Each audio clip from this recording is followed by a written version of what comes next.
My sister-in-law kept taking over my wedding. It made me want to uninvite her. I don't understand why you get all the attention today. My fiance, Nate, 27 male, and I, 26 female, have been together for almost 3 years. He proposed to me about 6 months ago, and shortly after, we found out I was pregnant. We were planning on having our wedding in the spring of next year. Nate has a twin sister, let's call her Kayla, who is 27 female. By the way, this comes from Throwaway62, and if you want to submit your own stories, go to the r/OK Storytime subreddit. Nate and I announced our engagement and my pregnancy at the same time. We made a cute little Facebook post with the couple engagement pics and an ultrasound photo that said something along the lines of, "The Smith family is going to have 2 new additions." Kayla commented almost immediately that we will have to wait until next year to actually get married because she looks best in fall colors. And as my maid of honor, she'll get a say in choosing bridesmaids dresses. I literally stared at my phone screen, wondering if I read something wrong. I showed the comments to Nate and asked him why she thought she would be my maid of honor. He had no clue. So I texted her, and this is how that exchange went. "Hey Kayla, I saw that you saw our announcement on Facebook. Thank you for being ready to step up for me. But we haven't started working out the wedding logistics yet, and I haven't picked my bridesmaids, much yet my maid of honor. Once we have more details of the wedding worked out, we'll let you know." Well, you don't have to choose maid of honor anymore. I'm your maid of honor. I don't understand. I never asked you to be. You don't have to ask. That's what makes me such a good sister. I'm sorry, but you're not my maid of honor. We'll see about that.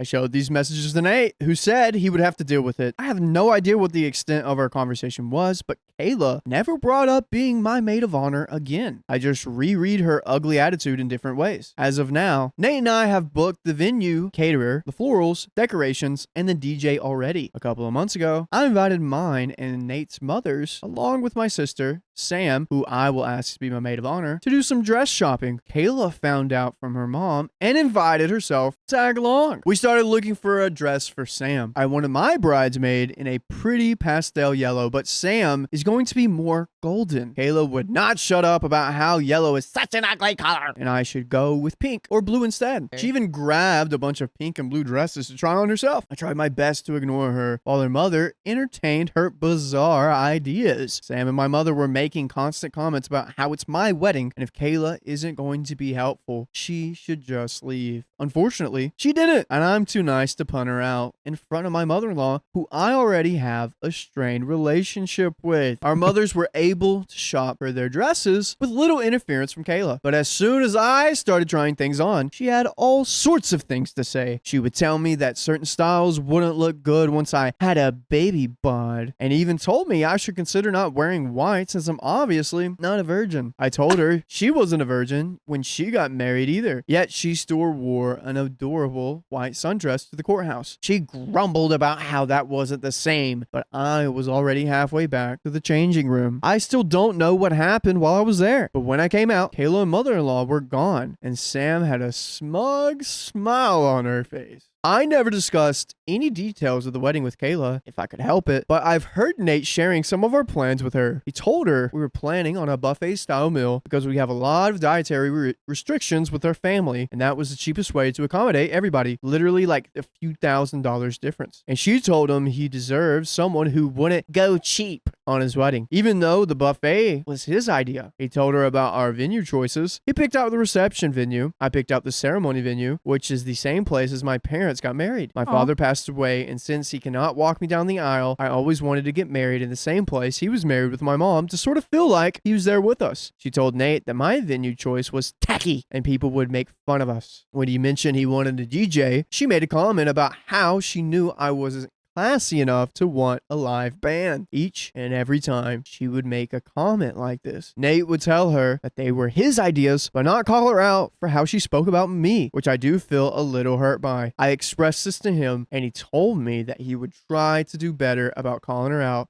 but she's always just been this way. I knew they were about to say that. Every time people act this way, right after that, She's always been this way. We can't help it. That's just how she is. I told him that's no excuse for her to be disrespectful and stick her nose in her business that doesn't concern her. He hesitantly agreed. On Friday, I got an email from the venue for our ceremony confirming our cancellation and asking if we need to reschedule. I knew this part was going to happen too. Shortly after that, I got a voicemail from our caterer explaining that my new wedding planner had just called, but the line had dropped and was wondering if I could pass along her phone number so they could finish going over the changes in the menu. I immediately emailed the venue back saying, no, we're not canceling or rescheduling. Please keep our original dates on the books. I called the caterer, who explained that a woman had called and said she was my new wedding planner. She said that I wanted to make some changes to the buffet contract, namely switching from a buffet style to plated meals.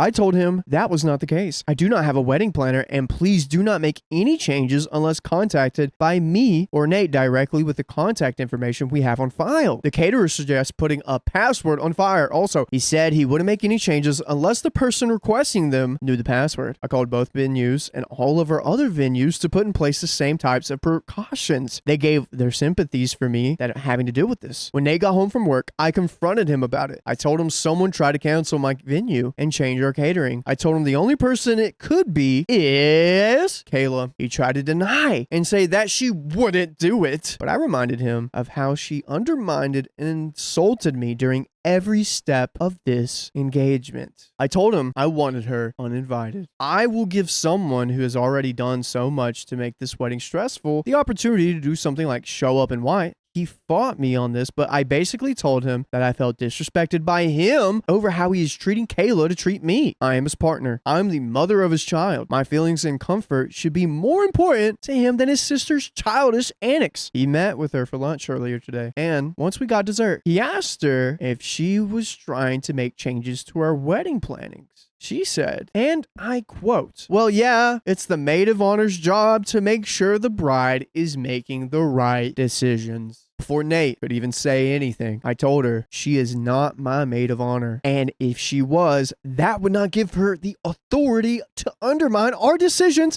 and make changes to the wedding plannings and budget behind our backs. She said she didn't see what the big deal was since her grandmother had offered us a pretty large chunk of change as a present to help pay for the wedding. I told her again, the wedding budget is none of her business. Yeah. We tried to argue, but I just cut her off. I told her that her behavior regarding our wedding thus far has been nothing but disrespectful and insulting. I told her trying to cancel my venue had crossed the line, and she was no longer invited to the wedding. She seemed absolutely shocked by this. He looked at Nate, waiting for him to defend her. And then he did. He looked at me and said, why don't you give her one more chance? I asked if he was kidding. He said, no, Kayla was only doing what she thought was best for us. And now that we've told her that it wasn't okay, we should give her another chance to correct her behavior. I didn't even respond. I just got up and left. Yeah, good. Because that's the thing. She doesn't realize that this isn't okay. She literally, you called her out on this, said that this wasn't okay, and she was like, I don't see the big deal. She's never gonna figure it out. I went and got in my car and drove home, thinking to myself, if he wanted to side with his sister, then he could rely on her to get home. I ignored him, trying to get a hold of me. Once at home, I packed a small bag and left for Sam's house. I told her everything, and she told me I could stay as long as I needed to. But now she's at work for the night, and that's where I am, trying to process what just happened, trying to figure out when I became second place in Nate's life, trying to figure out if there's any way to fix what he just broken in me. He keeps switching between asking where I am and telling me he didn't think it was this big of a deal, and apologizing and asking me to come home and talk. And you can talk with us on your favorite freaking podcast platform. Just search up OK Storytime on Apple, Spotify, or iHeartRadio and listen along and talk with us. I don't feel ready to talk to him just yet. I'm still too upset. And I feel like I'll do or say something I will regret, like call off the wedding altogether. I just told all my vendors that we aren't canceling the wedding, but right now, I kind of want to. I don't know if it's my hormones making me feel crazy or if I'm valid and how hurt I am feeling. I just don't know what to do or what to think. So am I the a-hole for not giving her a second chance? Or is my fiance right that she deserves a chance to prove herself before she gets uninvited from the wedding altogether? If she's going to sabotage you once, she's going to sabotage you again. Yeah, I don't know what he's expecting that chance to be. Yeah. Like, oh, like we'll just see, like we'll forgive you for changing our freaking wedding plans behind our back. Like, so we'll just see what else you do. Like, what is his line gonna be? Like, is she gonna have to like start a fire at the wedding or something? Like, truly, like what's gonna happen? Yeah, he's not getting it. He does don't not get it. see how manipulative and how toxic she is. And it really sucks that they're having a baby because, like, I think that happened like early on in their relationship, right? They got engaged and then they were having a baby too. They got engaged and then got pregnant afterwards. So they were already dating a while and decided to get engaged before having a baby, right? Yeah. Okay. Because I was kind of worried it was like a shotgun kind of wedding. We got an update to this wild, wild story. First of all, I want to say thank you to everyone who read my original post and offered their judgments and advice. Writing this out really helped me process what I was feeling and hearing. That I wasn't overreacting or just being hormonal from people that are removed from the situation was comforting. I read every single comment and there is no way to express how much all the kind words meant to me. Blah, blah, blah, lots of comments. I spent last night at Sam's house and mostly ignored Nate's texts and calls. Kayla texted me once also telling me to not let my hormones make me irrational. I just blocked her. But someone advised me to unblock and just silence her notifications, so if she escalates it, I could maybe use it in a court case, in my custody case. I did unblock her earlier today, and I'm glad I did, but we'll get there. I replied to Nate at one point last night telling him that I was safe and I'm at Sam's house and I would be home tomorrow today after work to talk about everything. I expressed again that I was feeling really hurt about not being heard or backed up by him and that I needed time to decide what I wanted to do. He asked what I meant by that, if I meant canceling the wedding altogether. I told him that is exactly what I was considering. His reply, "Don't let your hormones make you do something irrational. We'll talk tomorrow." Anyone else want to take a guess at where he got that line? That is just about made my decision for me. I didn't reply, not even when he texted me, "Good night, I love you." Instead, before I went to bed for the night, I sent him a link to my post and told him to read through it before we talk. Someone said he probably sent it to Kayla too. If she read it, she hasn't commented. And if she just texted me about it, it was while I had blocked her. This morning, I called into work and had breakfast with Sam. She gave me the number of a family lawyer that her friend used for his custody case. I spoke to the assistant, explained my situation, and luckily, she had a slot open after lunch for my initial consultation. So I took a shower, basically just kept reading through the comments on my post until it was time to talk to her. I told the lawyer exactly why I'm leaving Nate and how I'm terrified over how his sister would influence him with our baby. I don't trust him not to be influenced by Kayla, and I have our baby's best interest in mind. So I want to fight for sole custody and supervised visitation. I told her, if possible, I want to include something that restricts Kayla from having any contact with my child. I'm already mentally preparing to have to fight Nate in court because I know he will not agree to any of this. My lawyer told me that while my concerns are valid, it may be difficult to convince a judge to put a contact restriction in the custody order based on family drama alone. She advised me to document everything Kayla has done and anything moving forward so we can present it to a judge if and when we end up in court. She gave me a list of things to think about, like if I want Nate to get any kind of custody at all or just visitation, how I want to handle things like medical care and education for my child, and if I want to put communication restrictions like only talking over text. I have never would have thought and never thought I would have to think of. We're supposed to do all this together. She told me to take a few days to gather my thoughts and decide on what I want to do. I scheduled an in-person meeting for this Friday to go over everything. Hopefully I will have my mind straight by then. But if anyone has advice when it comes to what to put on these custody papers, I'm all ears. After the phone call with my lawyer, I checked some more comments and then took a much needed nap. When I woke up, I had a text from Nate asking what time I would be off work so he could have dinner ready for me when I get home. I told him I will be there around 5, but if Kayla is there, I will be turning around and leaving without a word. I then asked him if he read the post I sent him. He said, "I did, but I'd rather talk to you than read you bash me and my sister on the internet with a bunch of strangers. Don't worry, I told Kayla she's not welcome." This pissed me off beyond belief. Clearly, neither did he read the post or still doesn't realize how truly in the wrong they are here. Either way, I lost all motivation to try and talk to work things out. I'm just done. I texted him, "Don't worry about dinner. All I will be doing is gathering some more things and dropping off at my lawyer's contact info. There's nothing more for us to discuss." He asked what I meant. What lawyer? And what told me is he's been waiting to talk about this. Alessa was fine. Sam wished me luck before I left and assured me I was welcome back once we were done talking. I told her I absolutely will be back and thanked her for everything so far. Then I stopped and got one of those boba refreshments from Starbucks to calm my nerves before I went home. When I got home, Nate had dinner ready like he said he would. I ignored him and just went straight to our room to pack up some more of my clothes and toiletries. He tried asking me if I was really going to talk to him, but I just ignored him for the time being. Just seeing his face made my anger flare up, and I wanted to be smart about our decision. After a while, he gave up and just went to eat in the dining room. When I was finished, I went and sat with him at the table, but didn't touch any of the food. I started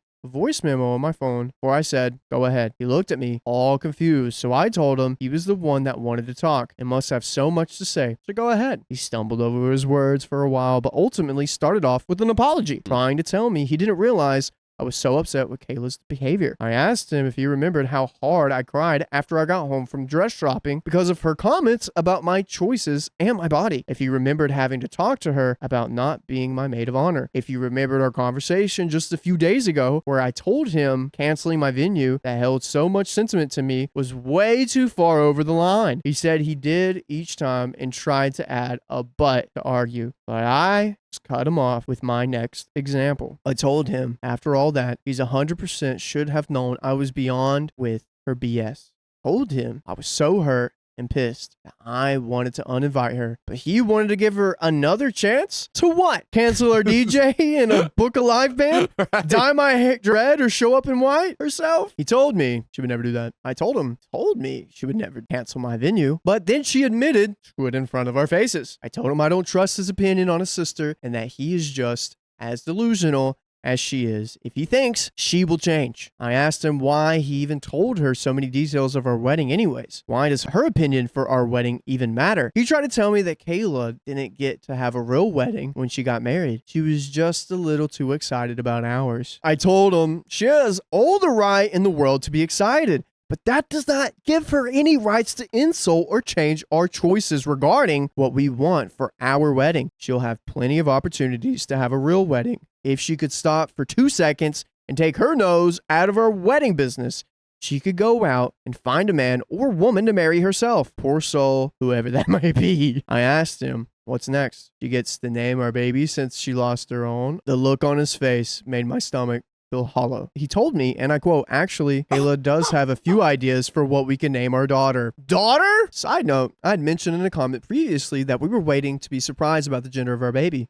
We were discussing baby names and had selected on the top 3 for each gender. We agreed to keep them to ourselves until the baby is born. I asked if he said daughter, and he looked like a deer caught in the headlights. He backtracked, but I pressed the issue. I asked him flat out if he knows the gender of our baby. He hesitated, but ultimately confessed to remembering that I filled out an information release form at my first OB visit. Whoa. So he called the office and asked them for the results of our gender scan, claiming that we changed our mind and he was going to do a reveal for me. I feel absolutely sick and violated. I asked him what the F was he thinking. He said Kayla was feeling left out since Sam was planning my baby shower and not including her, and that she just couldn't wait to find out. I demanded he tell me everything. What else has he done behind my back? Did he give her the idea to pretend to be our wedding planner? Was he the one that had canceled my venue and changed our catering? He tried to tell me no, of course not. She did that on her own. I could just tell that he was lying. He absolutely put her up to all this. At that point, I didn't even care why he did. It's clear that none of our decisions will actually be ours. You always do whatever the heck he wants to and get Kayla to back him up. I don't even want to think about how many of our decisions in the past were completely undermined and changed by these two. I asked him if Kayla came to him and told him everything I'm telling him, that she doesn't feel supported by a partner, that her partner went behind her back to learn the gender of their baby without her, that her partner was retroactively changing every decision that they had agreed upon, that her partner was letting her sibling bully her relentlessly. What would he say to her? He didn't have a response, and honestly, If he did, I didn't want to hear it anymore. I knew the answer. I told him as the woman who is supposed to be his wife, me and the baby I'm carrying should be his top priority, not his twin sister. I said to him, going behind my back like that is for something as important as the gender of our baby is absolutely unforgivable. There is nothing he can do or say to fix this now. I told him I will no longer be marrying him, and it's up to him if he wants to cancel all the vendors. I said, you're more than welcome to use it all to marry Kayla, seeing that you're the only one that absolutely cares about the most. Yes, that's what I was saying. Just get it over with already. He tried to backtrack and apologize and explain, but every time I just cut him off and told him that I had heard enough and my mind was made up. There is no going back now. If he wants to have the slimiest chance to get back with me and have a real relationship with our baby, he will need to attend some serious therapy and do a lot of work on himself and his relationship with Kayla. I told him no woman in her right mind would ever marry him while he was this enmeshed with her. I told him any contact we will be having moving forward will be through my lawyer. I want nothing to do with his family. If I get what I want, they will have nothing to do with my daughter because I'll be danged if I let him subject her to this treatment. I will put my lawyer's name and phone number on the table and walked out. He didn't even try to follow me. So now, on top of dealing with my lawyer for the custody case, I have to file a complaint with my OB office. Are they allowed to give him this information without my express consent? Or did me stupidly putting him on the information release form I signed give him a blanket consent to share any and all my information with him? Goodness, I didn't even think this could get any worse, but I guess that's on me for being naive. I'm glad I recorded the conversation, though, and got him admitting to doing all of this. I don't know how or if it'll help my custody case, but I sent it to my lawyer with a note that we can discuss more on Friday. I'm back at Sam's place now. She was already at work when I got back, but I texted her to wake me up when she gets home. I need my sister. I also called my mom and told her everything that happened so far. She cried with me for a while and then asked me if I needed her to do anything. I asked her if she's willing to go to the house with Sam and get the rest of my stuff because I do not want to see Nate right now. Just picturing his face is making me feel sick. She said she was more than willing. Kayla did text me again. I'm assuming Nate talked to her after I left. It was a very long, cruel message that I don't want to repeat here. I can post a screenshot if anyone cares for the whole message, if I can figure out how to attach one. But to summarize, she called me a delusional control freak who can't let Nate make any decisions for himself and insulted my venue choice once again.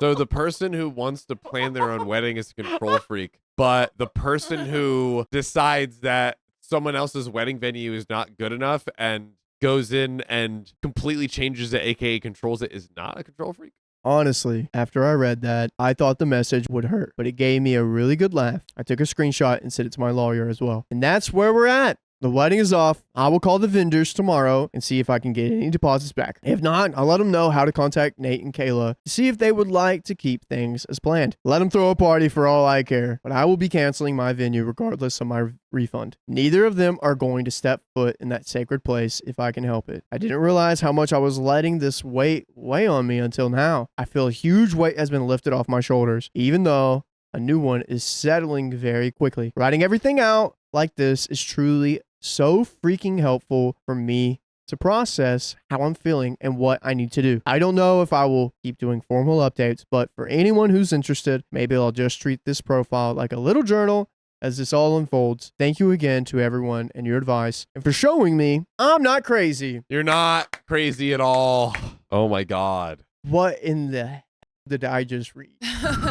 I refuse to defend my brother-in-law, even though we both missed our child's birth. Hey, same boat, different paddles. So my wife, 31 female, and I, 29 male, have 2 kids. Our older son and younger daughter. My brother-in-law, Josh, 26 male, has just had a baby girl with his partner, Brad. By the way, this comes from Am I the A-hole Missed Birth? And if you want to submit your own stories, go to the r/OKStorytime subreddit. On the day my daughter was born 2 years ago, I was with my other brother-in-law, Dan, also 29 male, when he was hit by a car. Understandably, he was in a bad shape, and I called an ambulance. and his parents told me my wife was in labor. My wife told me over the phone to go with Dan to the hospital and that she'd be fine. She was more worried for Dan than anyone. We were both at different hospitals, my wife at the local hospital, and Dan and I at a bigger city hospital. And it culminated in me missing my daughter being born while I stayed with Dan, so he wasn't alone and I could keep everyone updated. Dan ended up making a full recovery with some physio, and my daughter was born with no complications.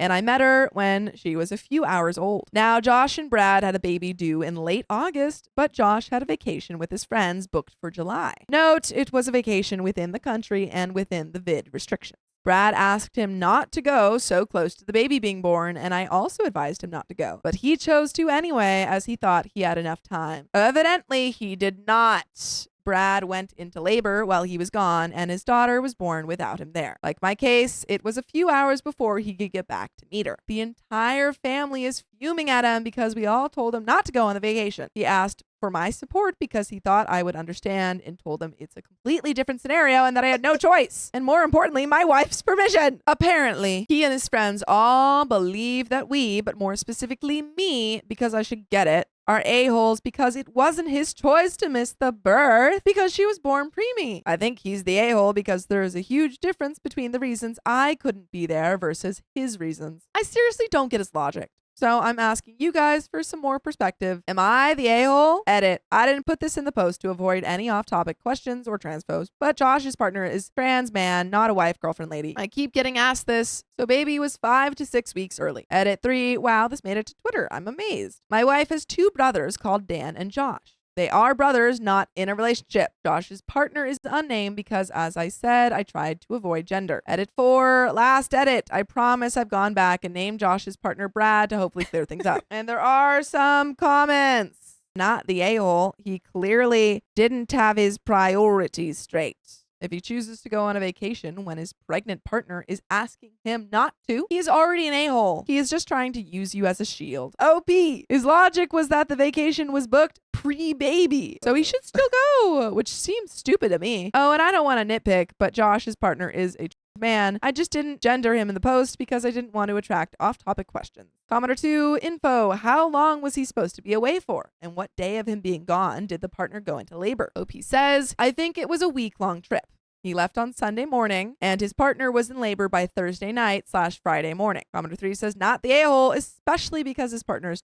I am cis, but as far as I understand, childbirth for a trans man can be incredibly stressful and dysphoric, not to mention everything else that can go wrong. OP says, yeah, his partner was really worried about how his previous HRT would affect the pregnancy and baby, and his dysphoria was pretty bad. The doctor said that the HRT shouldn't affect it, but you know how pregnant people are for worrying about stuff like that. Commenter 4 says he chose to go on a vacation knowing the risks, so he did choose to miss the birth of his child. I'm so sorry his partner had to go through this alone. I hope he had family there to support him. Obi says he did, rest assured. My wife and I, her parents, and his parents too. I'd almost forgotten what it felt like to have your fingers crushed by someone in labor too. OP clarifies on if Dan is his wife's brother and how she told him to be with Dan at the time of the accident. Opie says, yeah, Dan is her brother. She wanted me to stay with him because there was a decent possibility we could have lost him. And she wanted someone to be with him just in case. Just a little different to going on a lad's holiday, in my opinion. How did Brad feel about Josh going on holiday? Opie says, pissed off and upset with Josh. He was really upset when he realized Josh couldn't come back in time. Commenter 5 says, there are so many increased risks for complications in trans male births. I'm surprised the OBGYN didn't bash your brother-in-law over the head. Anytime after month 7, his butt should have stayed at home. Where did he go that was so dang important? OP says, lad's trip to Scotland, something clearly more important than his pregnant partner. I'm not sure on the vid restrictions in Scotland, honestly. Update says, well, I wasn't expecting the response on my last post. I thought some of you might like an update, and a couple of people on Twitter requested it. It's a happy ending. Woo! You'll be glad to hear. I did send Josh this post, and he admitted that he effed up. Brad has reported to me that Josh has well and truly repented. Their baby girl is now 4 weeks old, and Josh has been on night duty since she was a week old. He apologized to Brad for not being there for him, and to me for dragging me into it. Both of us forgave him, and it seems everything will be okay. Their daughter is a happy, healthy little girl and a very vocal one at that. She's apparently a big fan of yelling at her dads and not sleeping, so Josh is certainly receiving his karma. Unfortunately, she's yet to meet her cousins and most of the family thanks to the vid, but we received plenty of video calls and photos. By the way, you can receive full episodes straight to your ears if you go to Spotify, Apple Podcasts, or iHeartRadio and search up OK Storytime. That's right. There is a little bit left to this story, but do you have any final thoughts? They made a choice, forgive and forget. Forgive Or and I guess forget, not yeah. forget, forgive and be like, hey, remember when you did that thing? You're on night duty again. You are on night duty, let me tell you, You know, brother. I wouldn't necessarily say it's like a complete breakup situation, No, but no, it no. certainly is like a Big old conversation. don't ever do nothing like that to me ever again. Absolutely. I mean, That's like a one strike. yeah. I mean, truly just, I don't know how you think that that's okay. It's just truly a lack of thought? Or is this just, oh, I don't care? That's what I would be wondering. I think we would truly need more like info on Yeah. like their, because we didn't really get into too much of like how they actually are or like their personalities or yeah, anything. and maybe this what is the only happened. thing that has ever happened that's been, bad. Maybe there was some other reason why it Yeah, had maybe to he happen. got scared. He was like, I'm about to become a dad. I gotta go on the lads trip. Or One like, one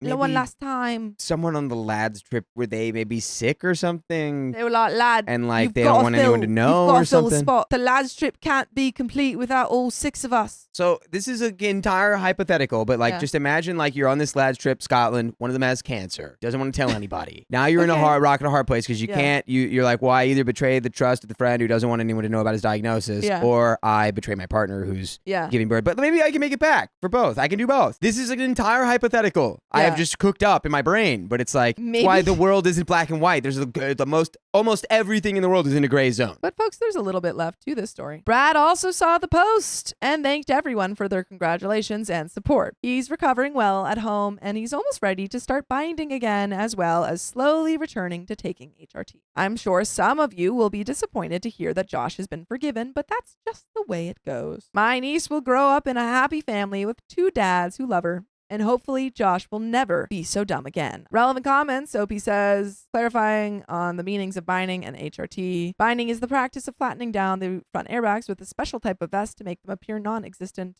HRT, hormone replacement therapy, is injecting oneself with testosterone for trans men to give them more masculine features, or estrogen for women to give them more feminine features. Hope this helps. OP on his new niece's health progress after her premature birth during the pandemic. OP says she was able to go home after 1.5 weeks due to the vid infection risks in the NICU ward, as she was able to support her own breathing. I'm obviously not a doctor, but they made the call to send her home so she wasn't at risk of exposure. It's probably not normal protocol, but these are not normal times, my friend. I'm honestly not sure if it was the NICU, as I've never had to experience a preemie baby myself. Both of mine were full term, and I did mention many times in my last post that she's a fat little thing. My wife's family does have a history of heavy babies. Again, I'm just the uncle, so I don't know every single in and out of her case. All I know specifically is that I was told she was sent home after 1.5 weeks to prevent the risk of catching the vid, and they were told to isolate. What did OP do to get Josh to take his responsibility and make it right with Brad? OP says it was actually my suggestion for him to volunteer for night duty as a means of an apology. Nice, OP.